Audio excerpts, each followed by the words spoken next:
Football ప్రపంచంలో మరో మహా సంగ్రామం ముగిసింది. కానీ కోట్ల మంది అర్జెంటీనా అభిమానుల గుండెలు ముక్కలయ్యాయి. ఫిఫా వరల్డ్ కప్ 2026 ఫైనల్స్ పోరులో లాటిన్ అమెరికా దిగ్గజం Argentina European power house Spain చేతిలో 1-0 తేడాతో మోకరిల్లింది. ఎక్స్ట్రా టైంలో అది కూడా 106వ నిమిషంలో స్పెయిన్ స్ట్రైకర్ ఫెర్రాన్ టోరెస్ కొట్టిన ఆ ఒక్క గోల్ మెస్సీ సామ్రాజ్యాన్ని కుప్పకూల్చింది. అసలు టోర్నమెంట్ అంతటా సింహంలా గర్జించిన అర్జెంటీనా ఫైనల్ మ్యాచ్లో ఎందుకు చేతులెత్తేసింది? స్పెయిన్ చక్ర వ్యూహంలో మెస్సీ సేన ఎలా చిక్కుకుపోయింది?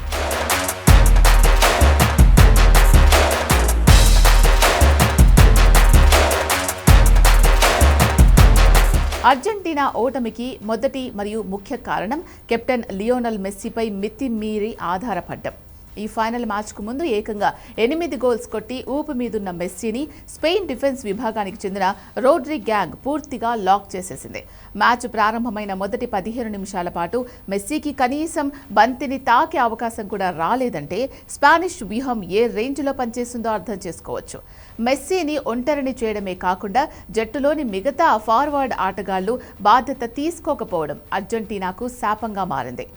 రెండో కారణం మైదానం మధ్యలో అంటే మిడ్ ఫీల్డ్లో స్పెయిన్ ప్రదర్శించిన అద్భుతమైన ఆధిపత్యం. టోర్నమెంట్ పొడవునా స్పెయిన్ జట్టు తమ పాసింగ్ గేమ్ ద్వారా ప్రత్యర్థులను ముప్పతిప్పలు పెట్టింది. ఈ ఫైనల్లో కూడా అర్జెంటీనా ఆటగాళ్లకు బంతి దక్కకుండా చేస్తూ మ్యాచ్ టెంపోను తమ గుప్పిట్లోకి తెచ్చుకున్నారు. కేవలం బంతిని పాస్ చేయడమే కాదు, అర్జెంటీనా ప్లేయర్స్ దగ్గర నుండి బంతిని లాక్కోవడంలోనూ స్పెయిన్ మిడ్ఫీల్డ్ విభాగం 100% సక్సెస్ అయింది. దీనివల్ల అర్జెంటీనాకు అటాక్ చేసే అవకాశమే లేకుండా పోయింది.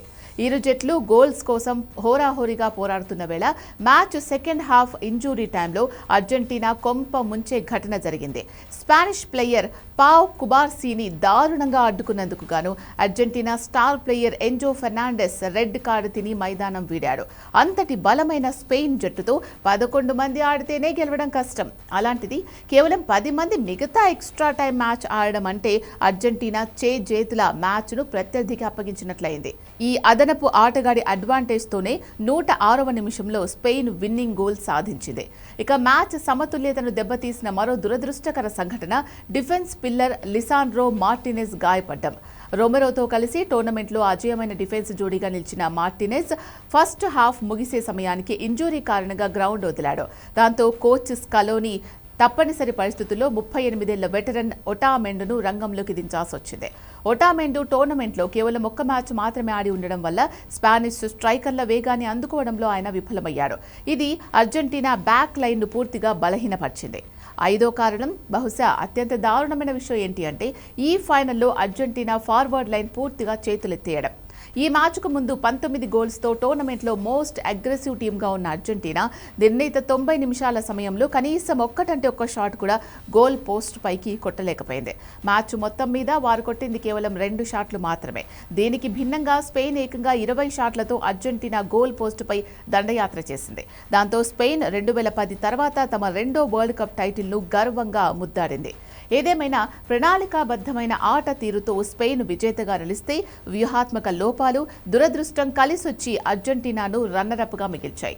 మెస్సీ కెరియర్లో బహుశా ఇదే చివరి వరల్డ్ కప్ మ్యాచ్ కావచ్చు. అందుకే ఈ ఓటమి ఫ్యాన్స్ను మరింత వేధిస్తోంది.